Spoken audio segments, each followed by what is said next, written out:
ओम शांति।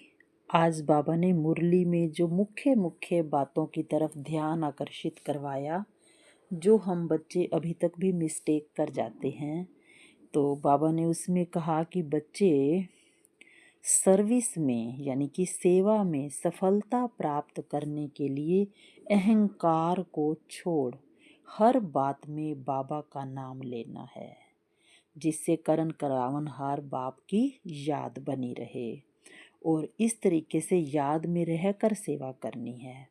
और बाबा ने साथ ही साथ ये भी कहा कि बच्चे, तुम्हें क्या है कि अहंकार रहता है सेवा करने का। अगर बाबा बाबा नहीं करते हो तो लगता है कि मैंने किया। तो इस पर बाबा ने आज बहुत सुंदर शब्द बोले, अभी तुम चींटियां हो, मकोड़े भी नहीं बने हो, और अहंकार कितना रहता है कि अभी है तो चींटी मार्ग की सेवा, यानी कि उड़ने की कला वाली, कि दूसरों को भी उड़ती कला में ले जाएं, वो सेवा नहीं करते हो पर अहंकार करते हो। तो बाबा ने कहा, बाबा का नाम नहीं लेते हो इसलिए तुम्हारी वाणी में जोहर भी नहीं भरता, देह अभिमान में आ जाते हो। ये बाबा ने मुरली के डिटेल वाले सार में पॉइंट्स बताए हैं। बंधेलियां जो मार खाती हैं वह तुमसे भी जास्ती आगे निकल जाती हैं और याद में रहती हैं। तुमको घड़ी घड़ी बाप याद ही नहीं आता है।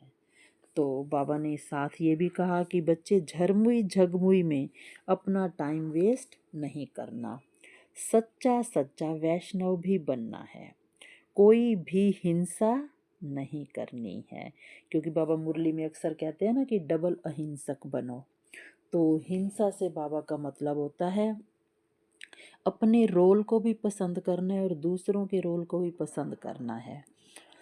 कभी कभी हम क्या है, दूसरों का रोल पसंद नहीं करते, दूसरों की बुराई करते हैं, तो वो जितना दूसरों को की नापसंदी, तो वो क्या है, एक हिंसा वो है।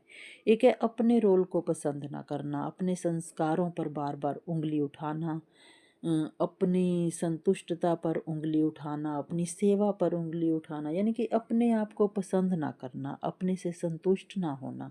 तो ये बाबा कहते हैं ये भी आत्मघात है। अपनी आत्मा को की एनर्जी को और लो करना है। तो ये बाबा कहते इस तरीके की हिंसा नहीं करनी, और स्थूल हिंसा तो करनी ही नहीं है हमको। देह सहित सभी संबंधों से बुद्धि योग तोड़ देना है। ओम शांति। शुक्रिया बाबा।